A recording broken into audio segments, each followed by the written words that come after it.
Hello there, Geminis. Welcome to your reading. So once again, I am sincerely sorry for the delay with your reading. Without further ado, let's go into your reading here. Now, when I was shuffling out the cards, I saw this farmland. It's a pasture, a ranch image. And I see this man. It looks like the medieval times, though based on the clothing that he was wearing and the landscape and just everything else. So I see this man. He has like a white, what used to be a white shirt on, and it's stained with color, with dirt and sweat, and so it's no longer white. Okay, he's got a pouch full of seeds, and he's heading into his land to begin farming. He has a stick in his left hand, and he's got a bag of something in his right hand, a bag of seeds in his right hand. So he's walking along the rows that have already been prepped. It's like a row, a mound. It's already prepped. It's already been tilled and prepped for planting. And so he sticks the stick into the soil to create like an indentation. And then he takes a seed out from his bag and he drops it in, and then he covers it up lightly. And so he does that with one row after the next, and soon he's done with all the rows. And then he goes through the same rows and he starts watering them with this little container of water. And at the end of it, okay, so it's like many hours have passed when he's finally finished with planting and watering. And he's kind of, he's got his stick planted in the ground. It's like dug into the ground, and he's kind of leaning against it. And he's looking at the sky, and he's kind of wondering, like he's saying a little bit of a meditation or a little bit of a prayer. I guess he's not really praying, but what seems to me, he's like praying. So he's looking at the sky, and he's just like, it's such a gloomy day. I hope that the rains come in time and not a moment sooner. Okay, so he's hoping for rain at the appropriate timing. And then he's also like, I hope the sun comes out tomorrow so that, we can kind of like blast away this doom and gloom in the sky. And then he's like, I hope that, it's going to be a bountiful harvest so that I can, sell excess in the market and save up some money so that I can get married. Okay, so there's a lot riding on this crop. Right? Like there's a lot of hopes and wishes and dreams just riding on this crop that he just planted. And so then I see him kind of retreat back to his home. Okay, so you have this man. He's like probably in his 20s. He's very young. He's about to get married, or he plans to get married, and he's looking for the means in which to get married. So for dowry. I don't know if people do that anymore. But it seems to me like it's a scene in medieval Europe. Okay, so there's like a lot at stake. Like if it's a bad harvest, he could potentially starve. If it's a really good harvest, he can make quite a bit of money off his crop. And so when I saw this image, right away I feel like the overriding message here is there's a lot at stake. Okay, there's a big gamble, or there's a big risk that that's on the table for you. And you guys are very smart, so you're aware that with every action, with every decision that you take, there are definitely opportunity costs. There's a lot of risk associated with it, and especially if it's a risky venture, we have to take a lot of time to mull over a decision before we go rushing into it, right? So what I'm feeling here is there has been an emotional decision. Emotional decisions are basically things that pretty much appeal to our hearts, okay?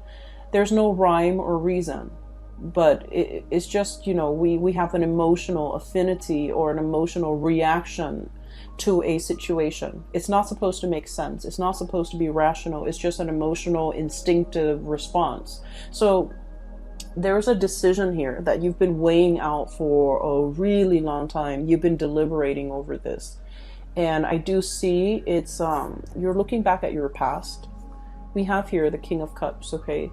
an emotional pull, an emotional draw that you have towards a situation. And looking to the left, this is the past, okay? You've been at a distance from it for quite some time. You're not approaching it. It's not in the palm of your hands. It's something that is out there, and you really want a specific outcome. So what's crowning this reading here is the this is the King of Cups. Underneath, we have here the Two of Acorns, and this is like pretty much the Two of Wands, okay? Mulling over a decision, and it's something that is very transformative. The wands are about passion, or about desires, or about the things that we're really just very naturally drawn to. We want to get things moving. We want to get things going. It's all about, you know, taking action, taking steps to get something, or get where you want to go, or to achieve something, or to attain something. But the fact that it's the two energies, it deals with flip-flopping. It deals with having two decisions that you have to make. And once again, this is an emotional decision. It's something that you're really compelled to do, and it doesn't really make sense to you. And being the logical sign that you are, you know, you guys are an air sign, and your energy is represented here as the Queen of Swords, okay? Queen of Feathers, Queen of Swords. This is a bat. And if you think about it, it's in a dark cave, right? It's in a dark and dank type of an environment. And bats are blind. You know, they respond to sound, okay? Sound waves and sonars. And they respond, they're so responsive to sound that they don't need to see. They just need to hear, and they just need to trust, right? And what I'm seeing here is there is an emotional decision that you're making, and you're filtering the facts through your head, through your mind, through that sense of rationality, you know. And what it's really asking you here is to have blind faith and to have blind trust, because this is not supposed to make sense. There isn't an explanation why you're so drawn to something, why you respond in such a way, why that situation, that person, that thing has such a strong emotional pull or emotional impact on you. And so I feel as if you are like filtering all the facts relating to this situation through your head, and in your mind it's like, it doesn't make sense. I'm not going to do anything about it because it doesn't make sense, or it's not practical, or it's not rational, or it's just nonsensical, or it's in a way that is very much in conflict with everything that you believe in. That's what I feel. So I feel like there's a lot at stake, but the nature of this decision is, because it's an emotional decision, you might be using the wrong organ in your body to kind of make sense of it. Does that make sense? That's what I'm sensing here. That we're so prone to analyzing, overanalyzing, mulling over, attributing, you know, rational qualities to a person, a situation, or a scenario that we're dealing with. And we're kind of like neglecting the key important factor in that it's appealing to our senses. It's appealing to a part of ourselves that we're not able to give voice to give credit for. Because as an air sign, we think with our heads, not with our hearts, right? And so I feel like you're very conflicted, okay? And I do sense you're in a state of suspension. So there was a decision here that has been made, okay? And I feel like it's involving something from the past, something that you half-heartedly waited on.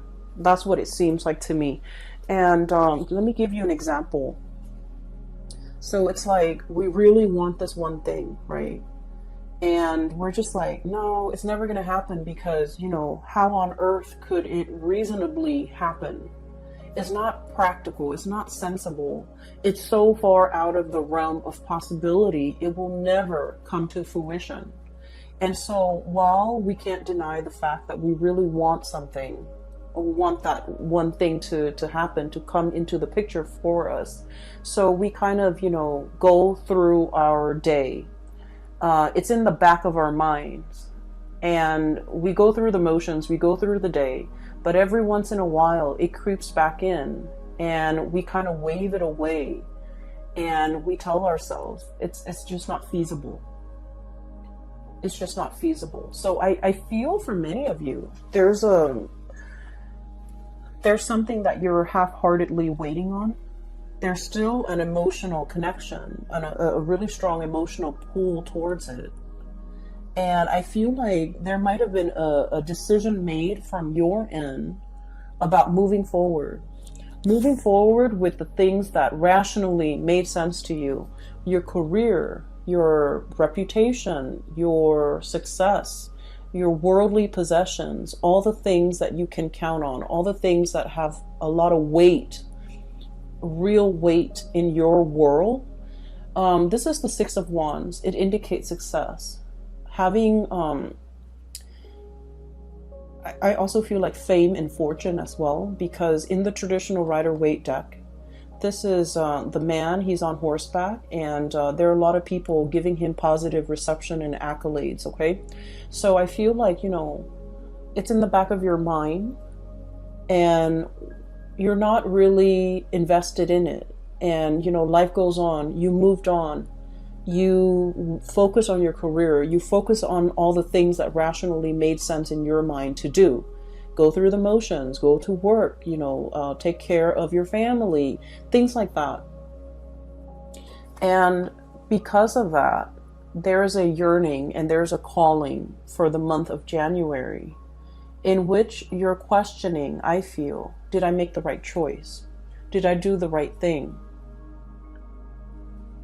And what's coming through here, we have this is the Lover's card, this is the card of Gemini. Underneath it is choices and trust, okay?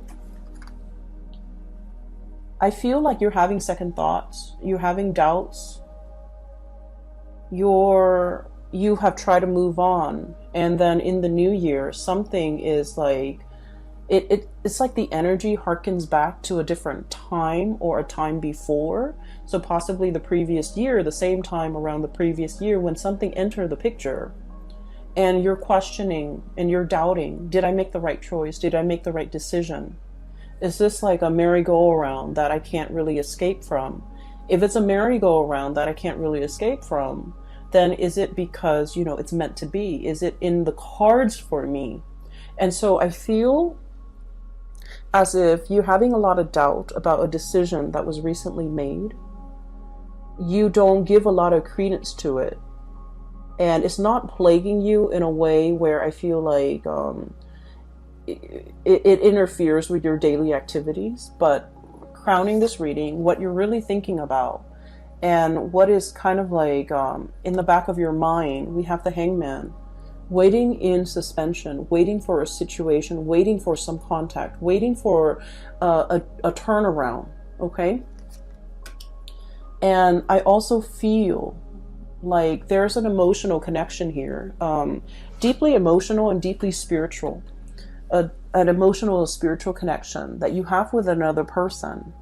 And I feel almost like the universe is telling you, you know, you have to be like this bat.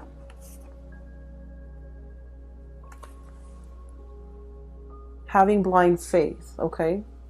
Listening to your inner guidance, listening to that voice within to navigate and to find your way. Because in this space, everything is pitch black, okay? The environment is really dark inside a bat cave. And you're not supposed to, you know, feel your way around to make sure that you're safe.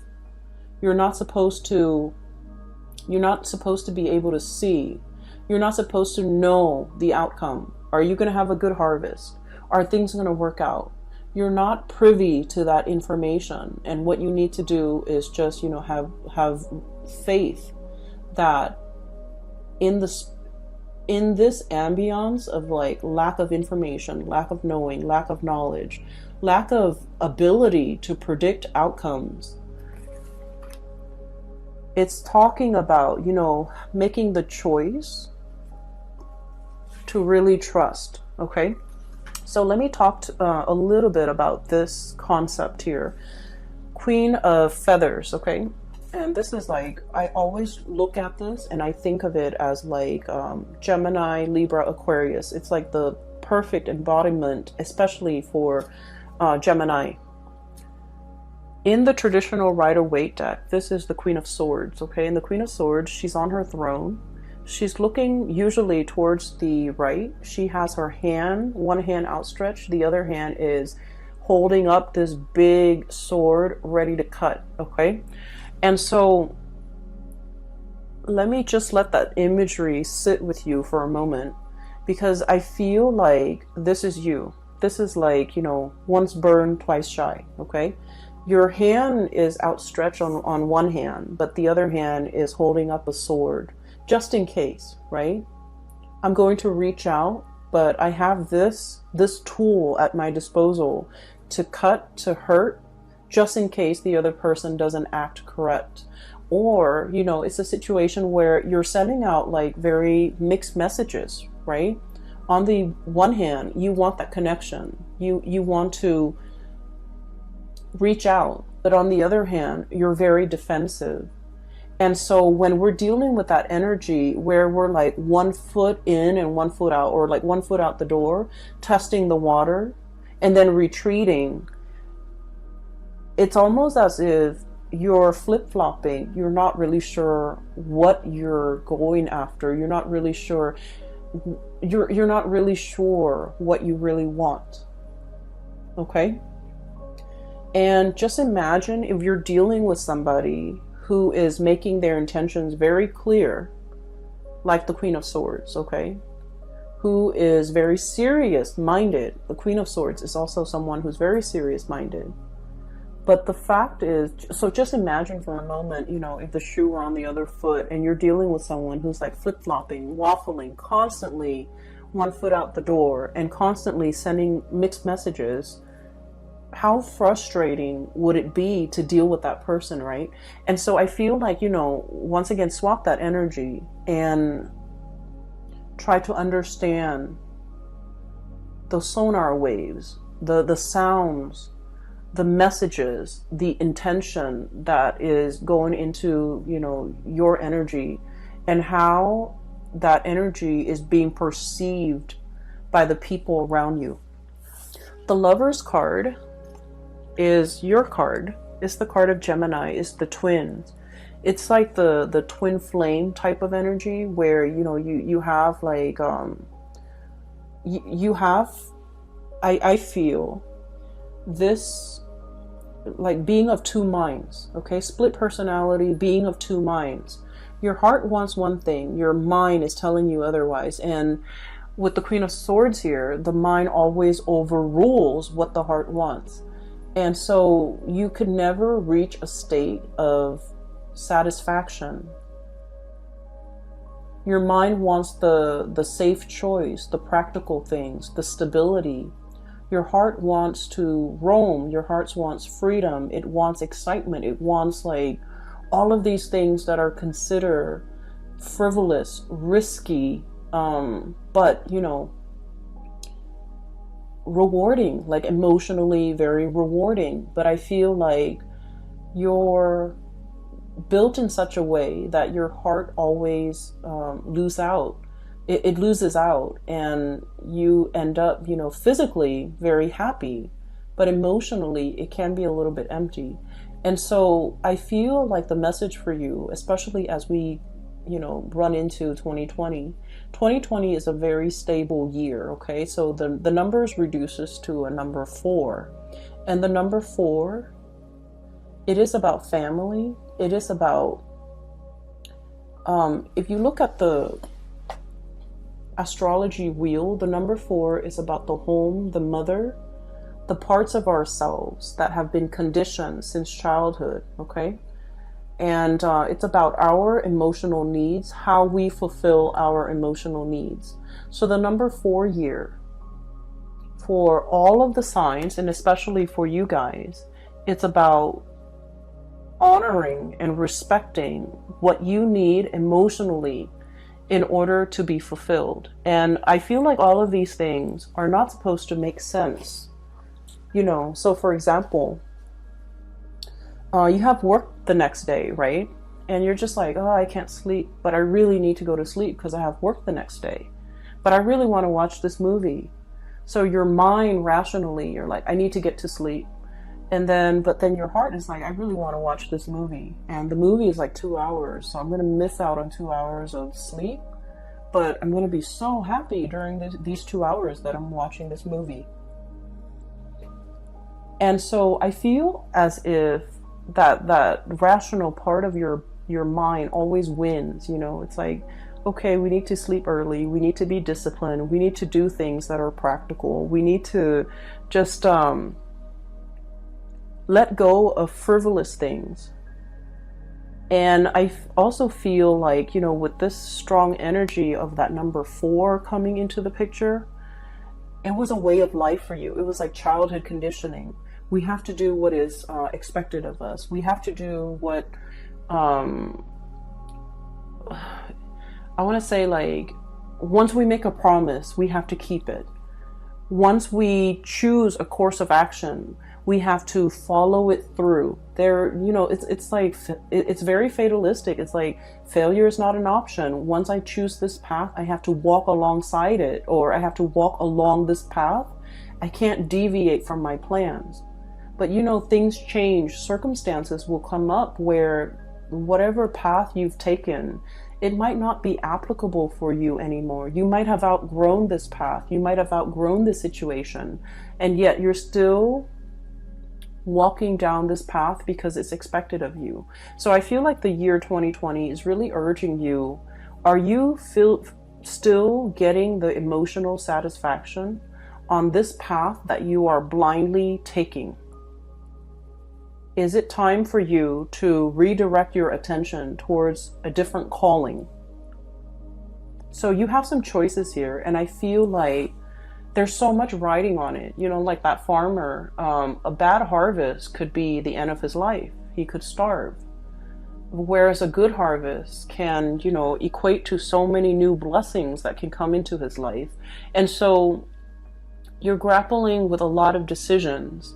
And I almost feel like there's a decision here that you're making. And I'm sensing that you're putting so much expectation into this one single decision that it might not be fair. So if it's a person, you're putting a lot of expectations, and I don't feel that it's fair for the other person. If it's like a change in job, for example, you're putting so much expectations on the new location, on the job. You're expecting that thing, that decision, that job, that person to fulfill everything that you've wanted.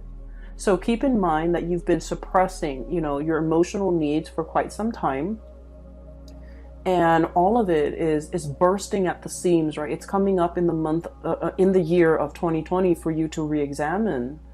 And it's like years of pent up, you know, self-denial, right? Not in a rational way, but I feel like denying yourself of like things that make you really happy. And then coming into this moment and you're just like, going for something, and then or thinking about going for something, jumping at an opportunity, leaping towards a new way of life, and you're expecting it to fulfill all of your expectations or all the longings that you've been suppressing in the past. And you know, that's a huge load to carry. And so it's really asking you, you know, to kind of like balance out your expectations a little bit and to be a little bit realistic. Because what we have with this, the Traveler, this is the Fool card. It's a really pretty depiction. It's a gazelle jumping from one cliff to the next, okay? So this is a card about total abandonment, okay? Like throwing caution to the wind, embarking on a new phase in your life, wanting to jump for joy, and having blind faith, pretty much. So you're coming from a space where you might have been closed off, defensive, flip-flopping, one foot out the door, and you're jumping into a new phase where you're all in, okay? Like no holds barred, like caution to the wind. And I feel like this has been like long in the making. You don't have any baggage that's holding you back. You're kind of like in the limelight. It's like everything coming to light with the sun in the background.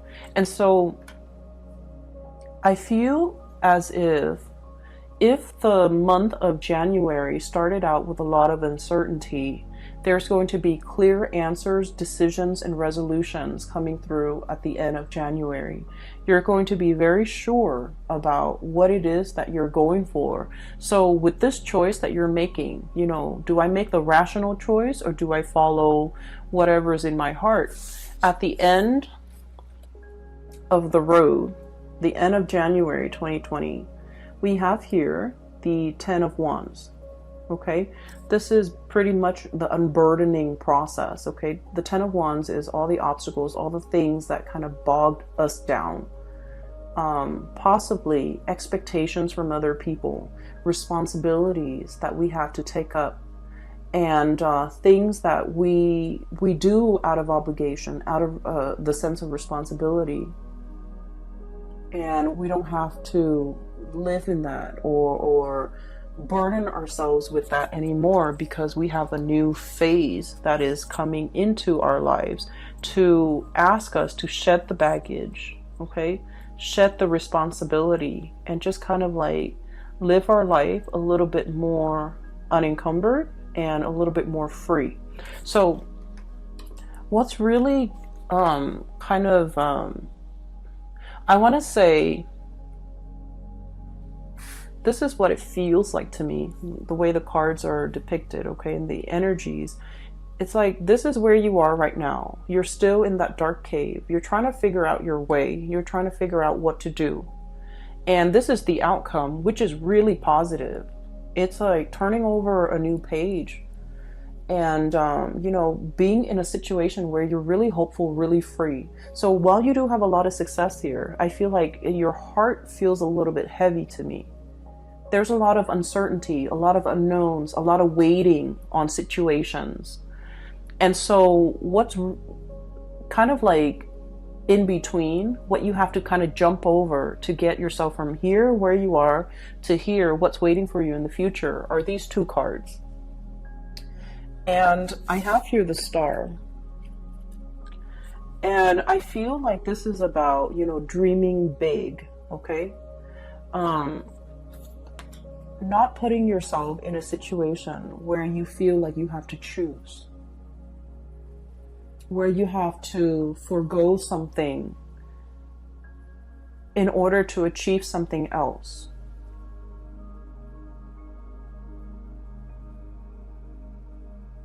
And I also feel like denying yourself something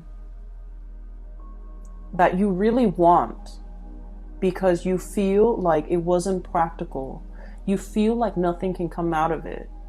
And you feel almost like being in a state of worry and anxiety all the time.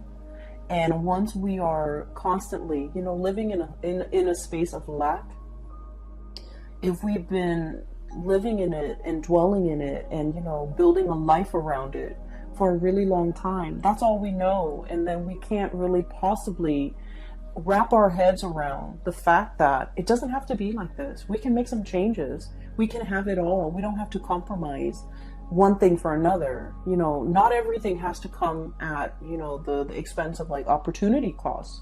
So I feel as if you might have been in a situation where you don't know how to achieve it all. You don't know how you can possibly get things moving. You don't know how you can you don't know how you can get out of it. And then whatever opportunities come through, Four of Cups, you've turned it down. So you're stuck here, and every opportunity that comes through, you're like, no, I don't want to do that, or I don't want to do this, or I'm turning it down, and for no other reason than, you know, it's too risky, it's too much, it's not enough, or it's not going to take me towards this one thing that I really want. So you might have turned it down. And so I feel like you need to jump over this hurdle. And the hurdle is pretty much, there's something that is on the offer. It is, at first glance, or when you first look at it, it's very minuscule. In your mind, the potential of it is very, very little. It's like, you know, that farmer with the individual seeds, right? Each seed is very, very small. And in the greater scheme of things, if like his entire crop dies out and only one thing survives, he still can't, you know, recover from it, right? He can't sustain himself on like one grain of corn or kernel of corn or one grain of wheat. So I feel like whatever is on the offering for you, you might turn your nose up at it and you might say it's not enough. It's too small. In the greater scheme of things, I want more. But what's really embodying it is the star, which is everything that you've actually hoped for. You just don't know it yet. And so I feel like the universe is kind of like yanking your chain. It's almost like, I just feel like somebody's yanking your chain. Somebody is telling you, you know, being tested. There we go. Somebody's testing you. Like, you need to take this first so that we know you're not flip-flopping. Accept this, and then we'll give you more. So once you accept this, you kind of like send out your signal to the universe that I'm all in, I'm on board, I'm going to take this. And then I feel that you will be offered more and more and more. And then eventually you'll be offered exactly what it is that you desire. And so I do sense here, things are happening in very small increments, okay?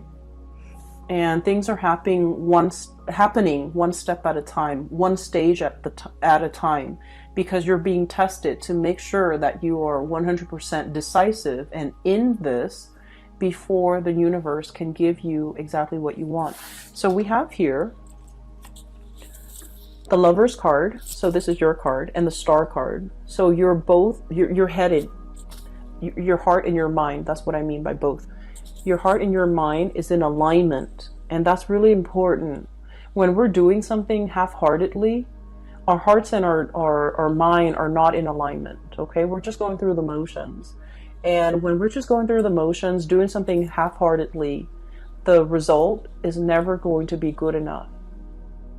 And so I feel like, you know, you need to get your heart and your mind into alignment, and you need to be physically, emotionally, spiritually ready to embark on this new task, this new thing, this new venture. And I feel like it is very new. It's outside of your comfort zone. So, you know, the bat needs to get out of his cave, needs to get out of his home to find food, to find nourishment, to find opportunities, right? Whatever it is, your heart and your mind needs to be in alignment in order for you to achieve this. And this is the Star. And the Star is wish fulfillment. It's about, you know, having whatever it is that you desire. Things coming full circle pretty much. So Geminis, that's pretty much what is hindering you from the outcome. And I feel like you're in a position where you're ready to leap, okay? I'm looking at this elk here. It looks like a deer. It looks like a deer, but I look at it almost like an elk. You know, elks are really heavy. They're really big creatures, and they're really heavy. And it seems like the elk can't jump, right? Whereas the gazelle can, okay? So this is all about shedding things or letting go of things that are just bogging you down, weighing you down, so that you can jump, so that you can leap, so you can be a lot more free. This is family expectations here. This is societal expectations. This is like doing something because it was done in the past and you never question it. Doing something that's no longer serving its purpose in your life. So the Hangman is about looking at things from a different perspective.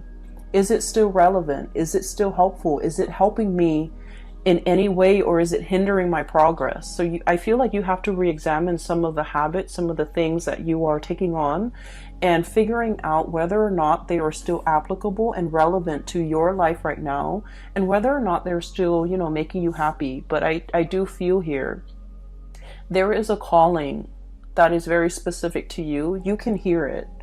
And I feel like it's really asking you to have blind faith, to jump into something and to go for something. Even if, you know, initially it doesn't make sense. It doesn't seem like it's practical. It doesn't seem, it seems like it's overturning your expectations. And so you might have felt like, oh, it wasn't good enough. And now I feel that you're looking at it from a different perspective and you're going after it. It wasn't good enough in the past, but you're regretting that decision, possibly to turn it down, and now you're going after it. And I feel like the window of the time frame, or the window of opportunity, is narrowing. I do see a situation where it is narrowing and somebody is exiting, you know, like leaping forward with their new life. Okay. I will leave it at that, Geminis. I hope this reading resonates with you. I hope that it is helpful for you in navigating the energies for January 2020. I will be back with next month's reading, hopefully on time. So I apologize once again. For those who are interested in a private reading, I have a link in the description box below for a colleague of mine. Her name is Bridget. She's based out of California. So if you're interested in, you know, spiritual guidance, if you're dealing with this and you're not sure what the future holds for you, especially, I highly recommend a reading with her. Her website is in the description box below, where you can, you know, click on it and you click on the link and you can book a reading. You can choose the time and the date. It's very simple, and hopefully you can, you know, get some guidance. I will be back very soon for your February reading. I wish you all the best. Take care and have a wonderful new year. Bye.